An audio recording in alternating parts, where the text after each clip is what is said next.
Thank you so much. That was a wonderful introduction, and I think there are many issues that we want to contend with. But I'm primarily a community worker, a field worker, and I would be sharing with you basically stuff that I see in my field and attend and respond to. On a daily basis, we respond to crises and conflicts in the family.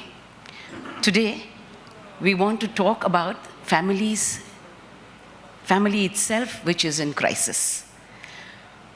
We also want to address the issue of gender because the notion of patriarchy is all-pervasive. And we do not want to accept that patriarchy literally is part of our lives every day, including the laws and policies that my government formulates. You look at the phrases, you look at the words, you look at the sentences, and it's all very patriarchal. It might sound and look nice, whether in English or whichever language the law has been made, but it is patriarchal. Our structures are patriarchal. Our functionaries come from our homes and communities, which are largely patriarchal. Almost all religions in this world are patriarchal. In fact, if you look at the world in general, religions, patriarchally, are the longest standing institutions. And these institutions, like you pointed out, govern us every day. And these institutions tell us how families must be, how marriages must be, why this family is important for each one of us. Just now, if some emergency has happened in my office, we have somebody who will look after it. Something else has happened in an industry, somebody else will look after. But if you get a call that something has happened in your family, that is the most important component and aspect in my life. And we do not want to sit at India 2.0. We will go to our family. Within the constraints, if I may use the word, families are also our most loved and spaces where we tear up our hairs. How many times have we told this woman, keep the family together? Sacrifice for the sake of the family.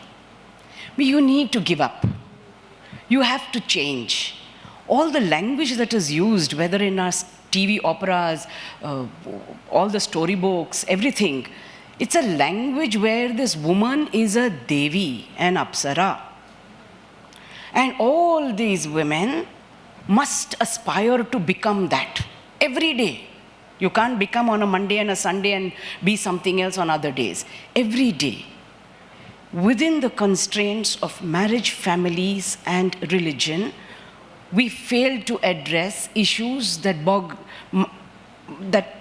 eat us up every day in our country, like child marriage, parda, hijab, sexual autonomy, infanticide. All of these is also something that is there in my head, where I have been told, if my son lights my pyre, I will go straight to heaven, thank you. If you give birth to the first child as a male baby, that one also now takes you one step closer to heaven. Yes. So I must suffer hell over here to go to that heaven. Now, we don't know where that heaven is because nobody's come and told us how it is. But this gender that we are talking about today must be understood from this intersectionality of every burden placed on the woman. And today when we talk about meta-era, let us address this issue. How many of our women are CEOs? What is the gender pay gap? UNIFEM says it would take us just about 258 years if all countries and leaders put everything into place to bridge the gender gap. 258 years? But we're already talking about meta-era. How many of our industries, factories, offices have creche for the woman? And then we get upset and angry that she makes the choice to not have a baby. For whatever reasons, we will shame her. Oh, you want your body, you want this figure. Hey, you only told, nah, keep this figure, do that figure. You have missed whatever every year. And then you tell her not to have these things. Then today we also have the issue of surrogacy. Again, we talk about religion and marriage and families, and then this woman. So we need to address this to say, when my God, whichever is that God, has said, you are both created in his image, equally, nobody is less or more. Treat also equally, behave also equally, which we fail to do. Many religions will not allow women to hold power. Power inside the church, inside the temple, inside the mosque. You have power in the kitchen, of course. And that I have showed you every day with my dialogues and all my advertisements. That is your place. No matter what you do, you must aspire for that cooker, which your husband will buy and give you. The cooker won't cook by itself. You have to cook. My husband will not cook. I have to cook. So we want to ask, in the meta era, where will my advertisements like this go? What would marriage mean? What should marriage mean? People say that all the laws today are for women. Really? Look at how those laws are implemented and executed. And then you will understand that there are more women who die because of domestic violence than of malaria, cholera, and TB. And this is what we want to address today. Not that feminism is a bad word. Somewhere, some patriarchal people have given it a bad meaning and saying, oh, you know, all these feminists, they'll go and burn their bras in the roads. Really? How many of you have seen all of that? That happened in the beginning. Today, what we talk of feminism is respect and dignity to everybody, irrespective of their sex or their sexuality. And that feminism is also a feminism that respects not only this woman and the child and the man and the trans person, but also my environment. That is why we are saying this feminism needs to come into being in the real sense, not in a sense that is understood from one side or from one angle. At the end of the day, I'm hoping that the meta era will no longer push the woman to the kitchen. And this woman will have that space to be able to choose and decide about her own body, about what she wants to wear and what she wants to eat and who she wants to marry.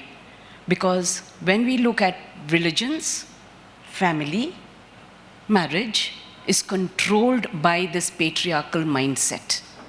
And that is what we want to counter, because this patriarchal mindset concentrates itself with power, which it controls with, but doesn't want to distribute. We talk about equality and do not want to distribute power. There can never be any form of equality. Unleash this power to be able to be respected by men, by women, and trans persons. And that is what our request, our demand is with the government also. We were happy a couple of years ago with 33% in the parliament. We are no longer happy about it. We want 50%. Is that bad? Have we become greedy? Do we think too much of ourselves? This is what we want to address.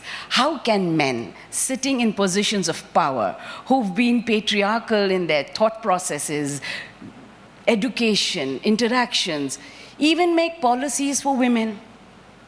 How do they know what we want, what is important, what is best for us? Marriage has been made that very, very important aspect for this woman, for this child, I might say. Because from that small age, our dialogues are, be good, don't do that, don't do this. When you go to the other house, you must be like that, like that. So which actually is my house, this or that? So today I want to have a house of my own where this and that can both come, both are welcome. We spoke about joint families. Can we talk about extended families? because the meta era is going to be looking at something like that. These extended families, because of technology, we can connect ourselves however, anytime that we want. Of course, it brings a numbness because of this instant gratification, but still, can we move away from that and look at families that respect your individuality, but also promote that collectiveness, also promotes all those values and ethics that we talk about. Because these values and ethics, we talk on a platform over here, but refuse to implement it, act it out in our own personal lives or professional lives. And that is the challenge. So if somebody else can be corrupt, why can't I tell a lie? If somebody else does something else, why would you tell me not to do it? This one-upmanship cannot reach us to the meta era, because there's always going to be a class struggle, and in India, a caste struggle also. And that is why I told you about that spelling of my name. This caste struggle doesn't end. This caste struggle, irrespective of what positions we are in, we continue to ask. Look at all the murders that happen because somebody married somebody, and that person didn't belong to a certain caste or a religion. And if that is the kind of violence my religion is going to promote, the question now is, should religious leaders start rethinking on their interpretation of the religious texts that might have been good thousands of years ago, but are no longer in sync with the young people, with families, and with women in general. Women are the focus.